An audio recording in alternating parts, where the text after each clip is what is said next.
ConneXions workshop basically has 4 parts to it. There's a part where we called container formation, where we try to make the space safe for the participants to become emotionally transparent and vulnerable. And we start Friday evening just with container building exercises to help people begin to share, sit in dyads with each other, talk about some lightweight stuff. And we progressively go deeper from there. Then the next piece is called waking up. And I frame that with 2 pieces. One is I've become really fascinated with Joseph Campbell's hero's journey.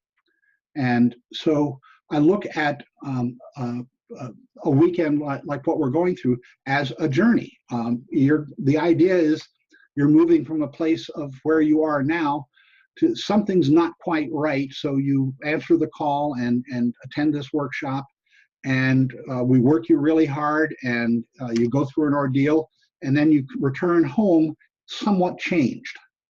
And that's a simple version of a hero's journey. And so once we've framed it that way, then we look at, well, you're here because you want to become better at connecting. Let's start with what it's cost you to be disconnected. And so that takes us again to a deeper level. And that's Friday night. And then Saturday morning, we start in on what I call the 5 potholes. These are the things that if you don't manage these aspects of who you are, connection is going to be problematic. You're gonna wind up stubbing your toe very frequently, or doing what happens when your car hits a big pothole and you bend your wheel or something, or pop a tire. And the 5 potholes that I look at first is feelings, and we walk through what's anger, what's fear, where does it come from, what's sadness, how are sadness and happiness related, and then shame and guilt, what's the difference, and where does this shame come from. Then we look at the next level, which is thoughts and beliefs, because beliefs, we might hold them to be factually true. Well, very often they're not. They're just a thought. And so learning to cognitively understand that my belief the belief that I am not worthy, that I'm not good enough, that may not be true. In fact, if you ask my cognitive brain, am I good enough? Hell yeah, I'm a good person. But there's a part of me that still may believe that I'm not.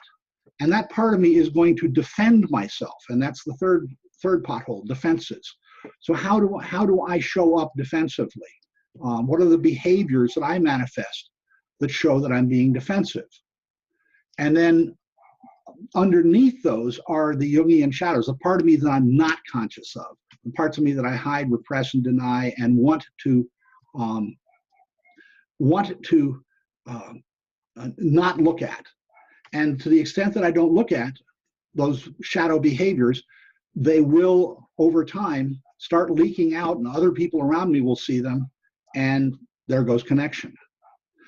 So having those 4 of the potholes named, then we look at the last one, the one that is the most apparent and obvious, and that's behaviors. What are the behaviors I demonstrate that deepen connection, like listening, non-judgmentalism? What are the behaviors that I demonstrate or you demonstrate that bust connection?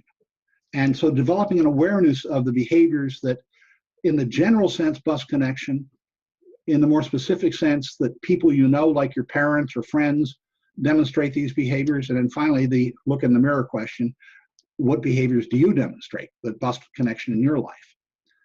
From there, we go into the drama triangle, which is the really powerful piece. And that's the part of me that wants to be a victim, because it's so easy to be a victim and it's so much harder to take responsibility for my life. And the drama triangle is all about blame, and what blame is about not taking responsibility. So having done that, Saturday has now been spent looking at the potholes that we have in our life and at the drama triangle. And now send you home with some exercises. Sunday morning, we start on the rebuilding process. And that starts with looking at what the goal is. And the goal is developing emotional maturity. And so, well, what is emotional maturity?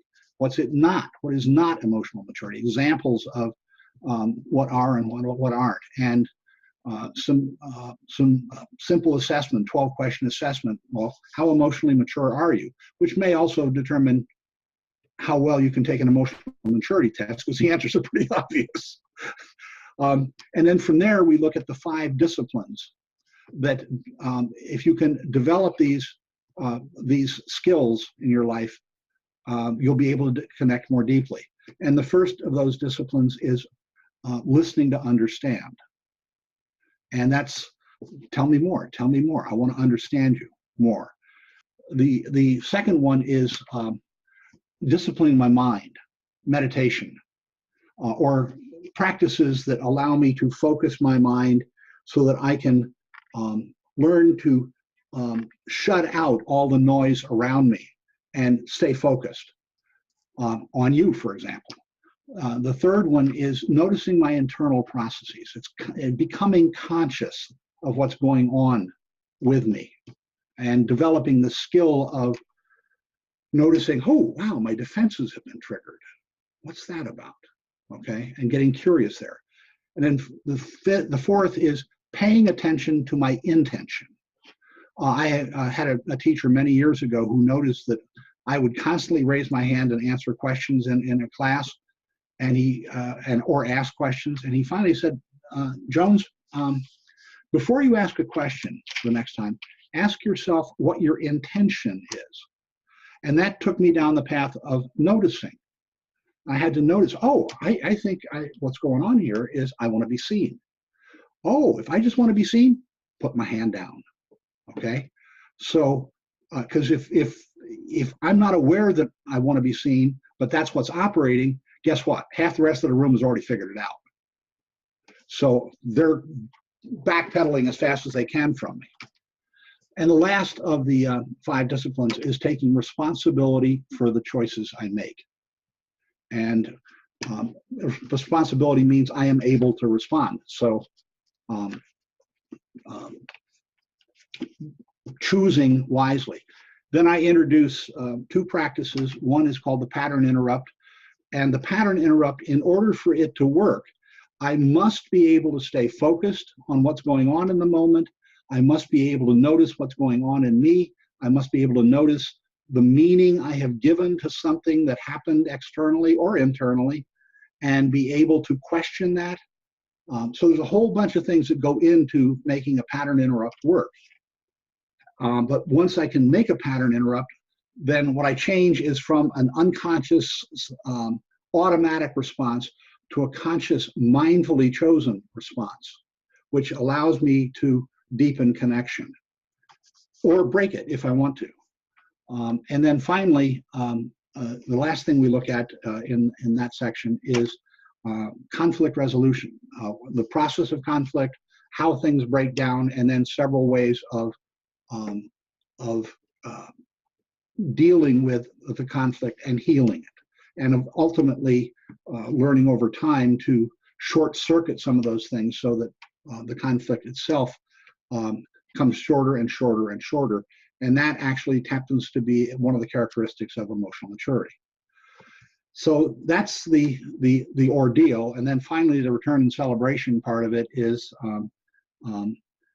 one that my wife actually gave me. It was a simple exercise we do on Friday night that you imagine a situation in your life where something just really went south and connection just didn't work. And now we'll give you a chance to replay that in dyad, in partnership with a dyad person. Now that you have this new perspective, how would you have done that? How would you have played that situation out? And then the final piece is, all right, get up and pick somebody in the room that you don't know, go sit with them for 15 minutes and get to know them. And just practice everything you've learned here, bring it into getting to know somebody that you don't know that real well. Have fun with it. And that's the weekend.